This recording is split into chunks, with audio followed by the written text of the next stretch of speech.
Welcome friend, I'm back with another video. Let's get started. As such, we know in the previous video we have discussed about the linear regression with one variable. Now in this lecture we are going to discuss about the linear regression with multiple variable. तो आज हम linear regression को ही multiple variable के साथ पढ़ेंगे. तो उसके पहले उसका थियोरेटिकल कंसेप्ट देख लेते हैं, फिर प्रैक्टिकल देखेंगे. ठीक है. Same problem housing price.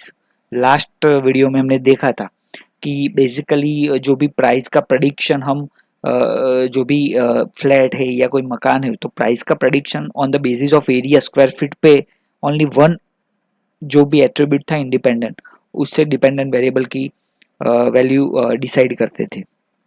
But now in this scenario we are having more than one independent variable and one dependent variable. Okay, these all the things are same. Okay, but dependent variable are continuous in nature.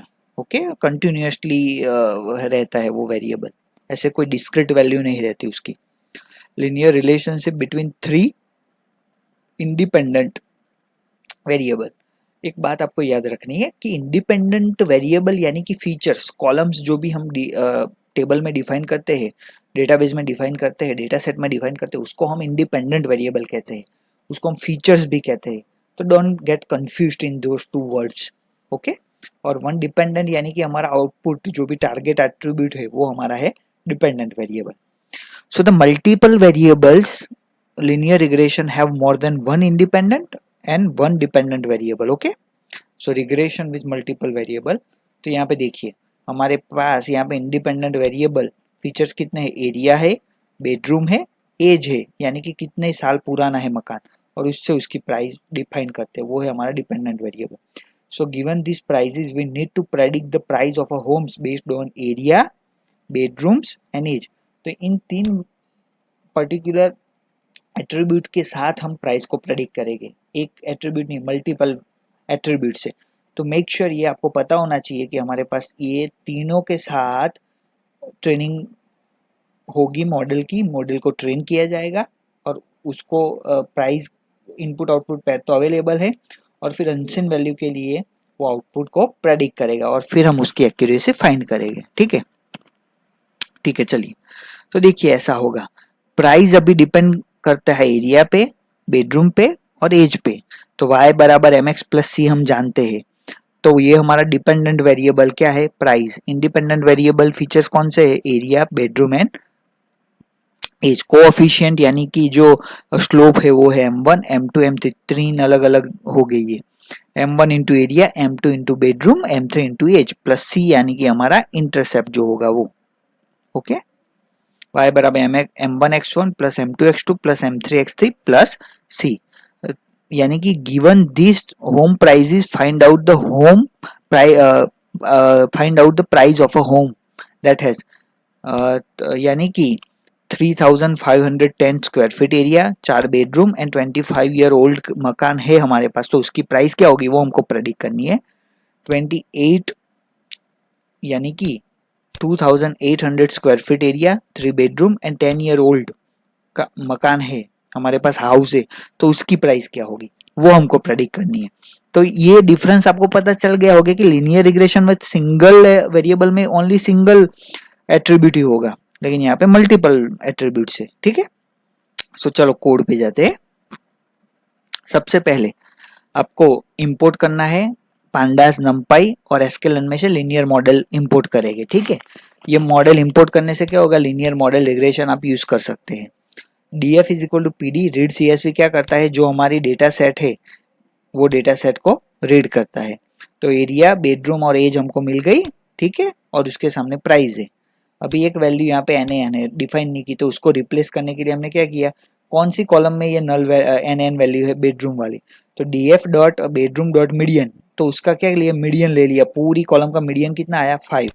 और we are going to replace this median this NaN value with the median value of this column. Okay, so df dot bedroom is replaced with df dot bedroom dot fill Na. जहां पे भी उस bedroom वाली column में नल होगा उसको replace करेगा df dot bedroom dot median से. तो उस डी एफ के यहाँ पे वैल्यू कितनी आ गई, यहाँ पे 33600 में 50 है, क्योंकि वो मीडियन वैल्यू है। तो हमारा ये प्रॉब्लम भी सॉल्व हो गया। ठीक है, आगे बढ़ते हैं। अभी लीनियर रिग्रेशन मॉडल का ऑब्जेक्ट बनाया, लीनियर रिग्रेशन, फिर फिट किया, यानी कि ट्रेनिंग के लिए हमें क्या चाहिए, ट्रेनिंग करने के लिए हमारे पास क्या होना चाहिए। तो ट्रेनिंग करने के लिए हमारे पास इतने सारे एट्रीब्यूट है, लेकिन प्राइस हमको ट्रेनिंग के लिए अभी चाहिए नहीं। ट्रेनिंग के लिए हमको 3 ही वेरिएबल अभी चाहिए, तो ड्रॉप कर दिया, प्राइस को क्या किया, ड्रॉप किया कॉलम में से। ओके, और ये हमारा ट्रेनिंग सेट में यानी कि एक्स कोऑर्डिनेट क्या है उसका, एक्स कोऑर्डिनेट्स यानी कि एरिया, बेडरूम और एज है। ठीक है, और वाई में क्या है उसका प्राइस है, क्योंकि यहाँ पे दोनों जगह प्राइस को नहीं रख सकते।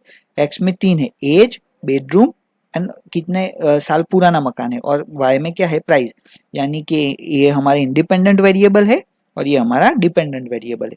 तो ये मॉडल को ट्रेन कर देगा ऐसे कि इतने बेडरूम, इतने साल पुराना, इतना एरिया, तो इतनी प्राइस। ठीक है, अकॉर्डिंग टू दिस टेबल। हाँ, ओके। अभी को हमको पता है आरईजी डॉट कोएफिशिएंट यानी कि हमको स्लोप मिलेगा, तो M1 M2 M3 मिल गया। फिर इंटरसेप्ट मिलेगा, तो कहाँ पे वो इंटरसेप्ट करता है एक्सिस को, वो मिलेगा। और calculate the price of a home with 3200 square feet for bedroom and 25 year old. तो 2 डायमेंशनल एरे में लिखते हैं सबसे पहले कितने स्क्वायर फीट है, कितने बेडरूम है और कितने साल पुराना है। तो हमको यहाँ मिलेगा 572398.6 पर, ये प्राइस मिल गई। अभी उसको कंफर्म करना है कि ये एक्चुअल प्राइस है, सही है, तो उसके लिए intercept into M1 into area, M2 into bedroom, M3 into let's say क्या कहते हैं उसको, हमारा कितने साल। तो यहाँ पे हमको रन करते भी देख लेते हैं यहाँ पे, तो आपको पता चल जाएगा। यहाँ पे जो कोई प्रॉब्लम होगा तो हम उसको सॉल्व भी कर देंगे। ठीक है, ये तो प्राइस आ रही है 57। ओके, अभी यहाँ पे हमको ऐड करना पड़ेगा +C। तो C की वैल्यू क्या है, इंटरसेप्ट की वैल्यू है, तो यहाँ पे ये ऐड कर देते हैं। ठीक है, अब देख लीजिए ये वैल्यू जो मॉडल ने प्रेडिक्ट की और इंटरसेप्ट से मैन्युअल कैलकुलेट दोनों सेम है। ठीक है, सो आई होप आपको linear regression with multiple variable के बारे में पता चल गया होगा कि कैसे काम करता है। ये भी मशीन लर्निंग का ही मॉडल है। सो आई होप आपने ये लेक्चर को एंजॉय किया होगा। Please do share, like and subscribe. अगर आप चाहते हैं मैं ऐसे वीडियो बनाता रहूँ, कुछ नया लाता रहूँ, तो प्लीज़ मेरे को ये आप शेयर कीजिए, लाइक कीजिए। ठीक है, keep learning, keep practicing. Thank you so much.